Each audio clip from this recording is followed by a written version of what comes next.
Luzon, Visayas at Mindanao. Live na live po tayo ngayon sa ating studio sa Radyo Polsai, kung saan may chismis, may legal basis. I'm Lydia Chanco. And I'm Lou Enriquez, na nagtatanong na, gising na ba ang sambayan ng Pilipinas? Ayan, good morning talaga sa'yo, Sisi. Talaga namang napakainit ng panahon natin ngayon kahit umaga pa lang, katulad na lamang ng init ng aking kape. May mainit daw na away GC ang umabot sa legal action. Isang estudyante ang na-screenshot sa pag-call out ng isa pang estudyante na ngayon ay umabot na sa pagbabanta ng demanda. Demanda? Okay, ngayon, nasa linya natin si alias Sandra at makakausap natin siya para malaman natin kung ano ba talaga yung kabuuan na nangyari. Ayan. Magandang umaga sa'yo, Sandra. Hello? Hello? Hello po, Ma'am Lia? Ma'am Lu?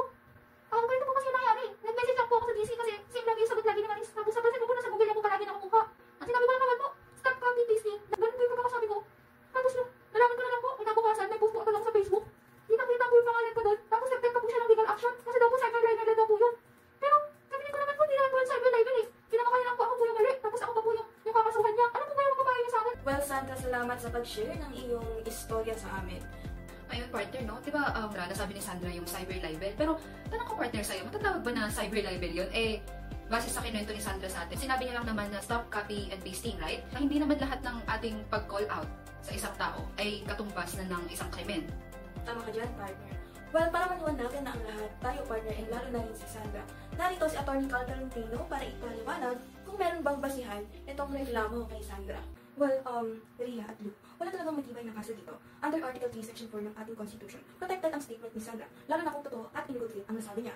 Ang group chat ay isang private group, hindi ito public post. So, Sandra calling out academic honesty is also an exercise of freedom of speech. So, yung pag-threaten sa kanya ni Maris ng cyber libel may be a form of harassment or intimidation kay Sandra. Okay, thank you for that, attorney, kami ay naliwanagan. Ang pasingin ko lang naman ng partner, I mean group chat yun, so private conversation yun. So, sa cyber libel kasi kailangan it must be on public. But the issue is, Maris posted this screenshot publicly herself. So, you know, they settled this thing.